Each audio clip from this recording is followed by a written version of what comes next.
बिहार विधानसभा चुनाव 2025 के बीच जहां वोटों की जंग तेज हो चुकी है, लालू प्रसाद यादव के बड़े बेटे तेज प्रताप यादव को केंद्र सरकार ने Y+ श्रेणी की सुरक्षा दे दी है।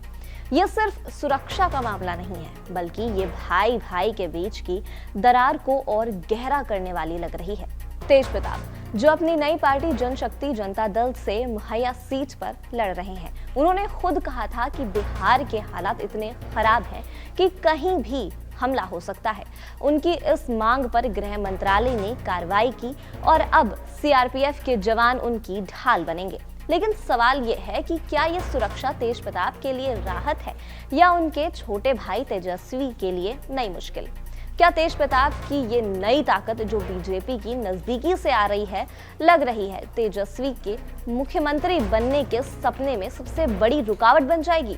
आइए इस पूरे मसले को सरल शब्दों में समझते हैं, एक एक कदम चलते हुए, ताकि आप भी महसूस कर सकें कि बिहार की सियासत में परिवार की क्या हालत हो रही है। सबसे पहले बात करते हैं Y+ सुरक्षा की। भारत में सुरक्षा व्यवस्था कई स्तरों पर होती है। SPG सबसे ऊपर, फिर Z+, फिर Z, फिर Y+ और फिर Y। Y+ श्रेणी उन लोगों को मिलती है जिन्हें मध्यम से ऊंचा खतरा माना जाता है। इसमें कुल 11 सुरक्षाकर्मी तैनात होते हैं। इसमें से 1 या 2 NSG कमांडो या CRPF के प्रशिक्षित जवान होते हैं जो सबसे करीबी घेरे में रहते हैं। फिर 4-5 सशस्त्र पुलिस वाले घर और आसपास स्टैटिक गार्ड की तरह तैनात रहते हैं। बाकी 4-5 PSO यानी पर्सनल सिक्योरिटी ऑफिसर 3 शिफ्टों में काम करते हैं, एक सुबह और एक दोपहर और एक रात। ये 24 घंटे की सुरक्षा होती है, चाहे व्यक्ति घर पर हो या बाहर घूम रहा हो। एस्कॉर्टेड टीम भी साथ चलती है, खासकर यात्रा के दौरान। ये सब इंटेलिजेंस ब्यूरो और रॉ के रिपोर्ट पर आधारित होता है।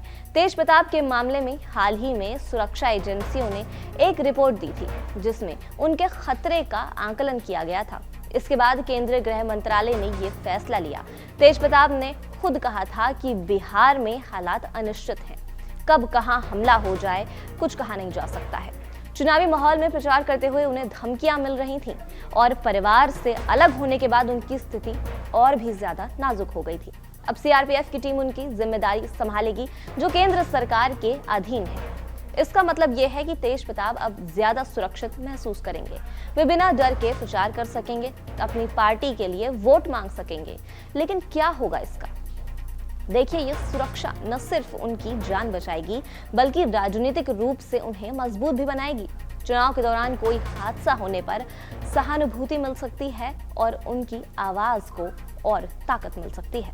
लेकिन छोटे भाई तेजस्वी के लिए ये एक तीर की तरह लग रहा है जो उनके कंधे पर चुभ रहा है, क्योंकि तेज प्रताप अब परिवार से अलग है। उनकी हर हरकत RJD को नुकसान पहुंचा रही है। अब आते हैं तेजस्वी की सुरक्षा पर। तेजस्वी यादव, जो RJD के नेता प्रतिपक्ष हैं और महागठबंधन के मुख्यमंत्री पद के दावेदार, उन्हें अगस्त 2025 में Z श्रेणी की सुरक्षा मिल चुकी है। ये Z+ से एक पायदान ऊपर होती है। Z सुरक्षा में 22 सुरक्षाकर्मी होते हैं, 4 से 6 NSG कमांडो, बाकी CRPF और राज्य पुलिस के जवान। 2 शिफ्टों में 24 घंटे कवरेज, घर पर स्टैटिक गार्ड, यात्रा में स्कॉट और PSO। ये उन लोगों को मिलती है जिन पर बहुत ऊंचा खतरा होता है, जैसे मुख्यमंत्री या बड़े नेता। बिहार सरकार ने चुनाव से पहले 6 नेताओं की सुरक्षा बढ़ाई है, जिसमें तेजस्वी, उप मुख्यमंत्री सम्राट चौधरी, पप्पू यादव और अन्य शामिल थे। सम्राट को Z+ सिक्योरिटी मिली है, तेजस्वी को Z। इसका फायदा यह है कि तेजस्वी का काफिला अभेद हो जाता है। 50 मीटर के दायरे में बिना इजाजत घुसना मुश्किल है।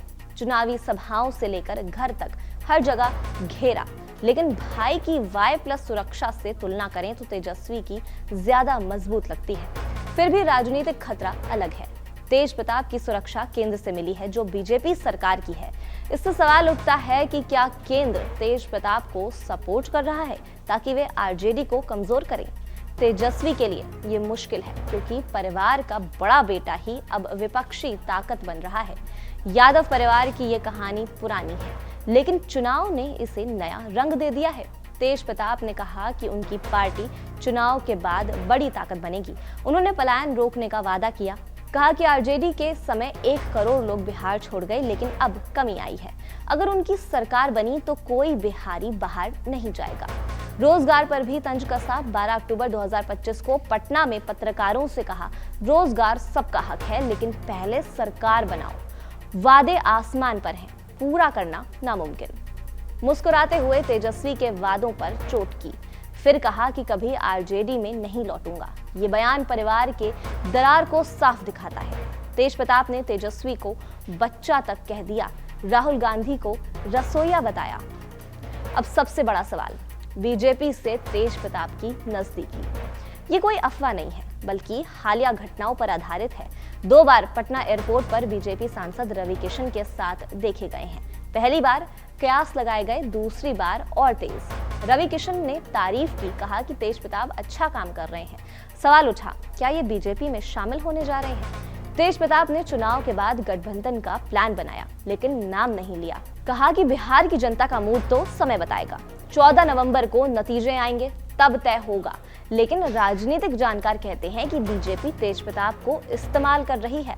यादव वोटों का बिखराव हो रहा है, मुस्लिम आरजेडी से दूर हो रहे हैं। तेज प्रताप सनातनी है, बीजेपी उन्हें सहारा दे सकती है। अगर जेजेडी ने कुछ सीटें जीती तो बीजेपी के साथ गठबंधन संभव हो सकता है। इससे तेजस्वी का सीएम सपना टूट भी सकता है, एनडीए मजबूत हो जाएगा। तेज प्रताप ने कहा, हमारी राजनीतिक विरासत की नहीं, जनता की है। लेकिन रिपोर्ट्स कहती हैं कि महुआ में तेज प्रताप आरजेडी के वोट काट सकते हैं। पहले चरण में महुआ का मतदान हो चुका है, 64% से ज्यादा वोटिंग हो चुकी है। बिहार में यादव वोट आरजेडी का आधार है। तेज प्रताप अगर बीजेपी की तरफ झुक गए तो ये महागठबंधन को तोड़ सकता है। तेजस्वी ने कहा, भाई के अलग होने का दुख है, लेकिन राजनीति है। बीजेपी की नजदीकी से तेजस्वी परेशान है। क्या भाई रुकावट बनेंगे? रास्ता अलग है, लेकिन रुकावटें तेज हैं। क्या छोटे भाई का सीएम बनने का सपना बड़ा तोड़ने का ठान चुका है? क्या सियासी लड़ाई इतनी गहरी हो गई है कि परिवार भी इसे मिटा नहीं पा रहा है? इस खबर पर आपकी क्या राय है? आप हमें कमेंट सेक्शन में जरूर बताएं और देखते रहें हमारा चैनल कड़क।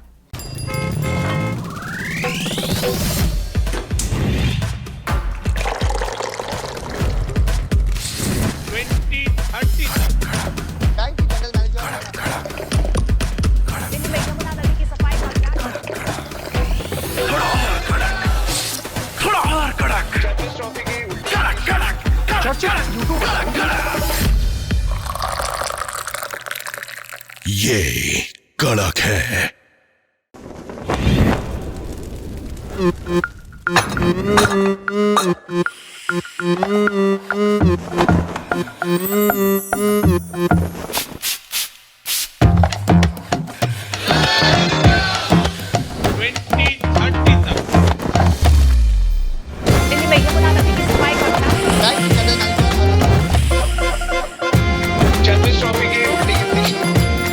ये कड़क है।